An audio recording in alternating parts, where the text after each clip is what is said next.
দিদারুল ইসলাম, যিনি আমেরিকান একজন পুলিশ সদস্য ছিল। আমেরিকার মতো দেশে তার পরিবারের এই অবস্থা। তার পরিবার শুধু পর্দা না, শুধু বোরকা না, ফুল বোরকা, ফুল পর্দা। আর আপনি বাংলাদেশে বসে কিছু হইলে শাহবাগ, কিছু হইলে হ্যান, কিছু হইলেই তেন। এটা হচ্ছে সহজ ভাষা, স্পষ্ট ভাষা, কথাবার্তা, চলাফেরা, ফেসবুকিং, ইউটিউবিং, কত ইসলাম বিরোধী। আসসালামু আলাইকুম। দিদারুল ইসলাম, যিনি আমেরিকান একজন পুলিশ সদস্য ছিল।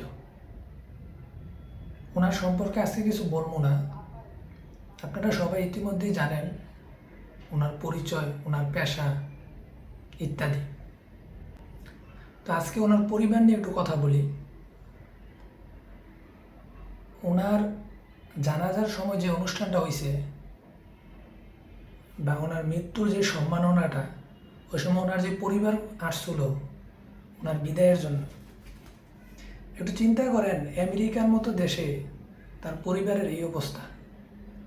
অথচ আজকে আমরা বাংলাদেশে বসে চিন্তা করি এই পর্দা, মানুষ কি বলবে, আমেরিকা অনেক উন্নত দেশ, এই নানান কিছু। আপনাকে বলছি একটু চিন্তা করেন, আমেরিকার মতো দেশে তার পরিবার শুধু পর্দা না, শুধু বোরকা না, ফুল বোরকা, ফুল পর্দা। আর আপনি বাংলাদেশে বসিয়া কিছু হইলে শাহবাগ, কিছু হইলে হ্যান, কিছু হইলেই তেন। একটু দেখেন আজকে শুধু এই যে আমেরিকা মানে এত অশ্লীল দেশ বলি, দেখেন আমেরিকাতে দিন দিন মানুষ মুসলমান হচ্ছে, আমেরিকাতে দিন দিন মানুষ মুসলমান হচ্ছে। অথচ আমাদের দেশে আজকে 90%, প্রায় 90-95% লোক মুসলমান। আমাদের চলাফেরা, কথাবার্তা, চিন্তা ভাবনা মানে কত ইসলাম বিরোধী। এটা হচ্ছে সহজ ভাষা, স্পষ্ট ভাষা, কথাবার্তা, চলাফেরা, ফেসবুকিং, ইউটিউবিং, কত ইসলাম বিরোধী। সমাজ থেকে আমরা দিনকে দিন মনে হচ্ছে যে সমাজটাকে সমাজের জায়গায় রাখি নাই, নষ্টই করে ফেলতেছি। কিছু টাকার জন্য না, কিছু সম্পদের জন্য, কিছু পাবলিসিটির জন্য। মানে কি একটা অবস্থা। আমরা যা করতেছি তা ইসলাম বিদ্বেষী। আমাদের পর্দার কোনো ঠিক নাই, আমাদের নামাজের কোনো ঠিক নেই, আমাদের চিন্তা ভাবনারও কোনো ঠিক নেই। হ্যাঁ, আমারও ঠিক নাই, আমি যে একবারে দুধ তুলসী পাতা তা না। কিছু হইলে আজকে জঙ্গি, কিছু হইলে মানে ইসলাম রিলেটেড একটা সহজ একটা বিষয় পেয়ে গেছে, জঙ্গি। অথচ কোরআন হাদিস নাই, কোনো জ্ঞান নাই, কিছু নাই, জানেও না কিছু। একজন মানুষের সম্পর্কে এটা বইলা দিল জঙ্গি। এরকম আরও ইসলামের বহুত ঘটনা আছে যেগুলো আমরা দেখি, দিনকে দিন দেখতেছি, সকালেও দেখতেছি, রাত্রেও দেখতেছি।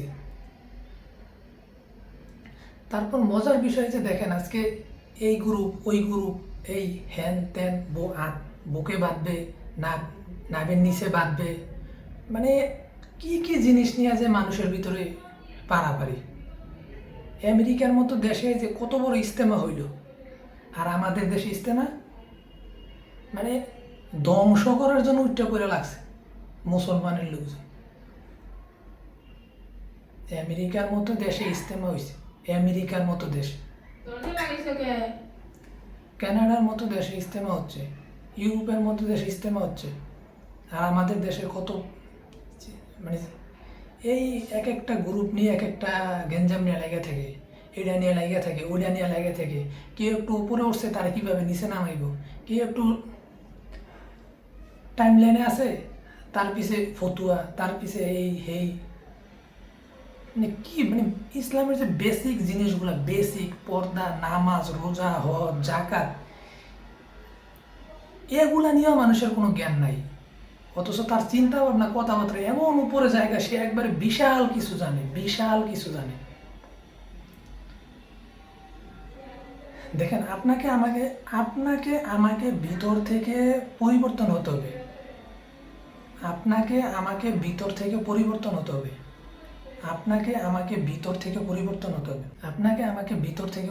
হতে হবে। ইসলামের জন্য পরিবর্তন হতে হবে।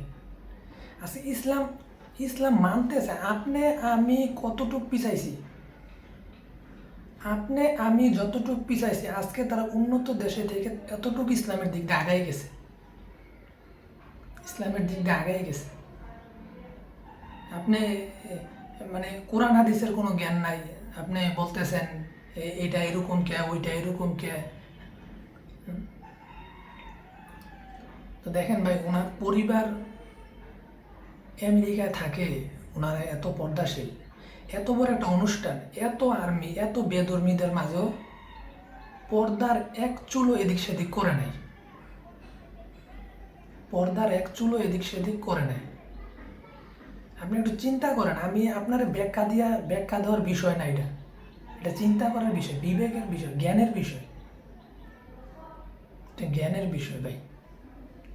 আমরা যতটুকু পিছাইছি এবার সামনের দিকে তাকাই, আমরা যতটুকু পিছাইছি এবার সামনের দিকে তাকাই।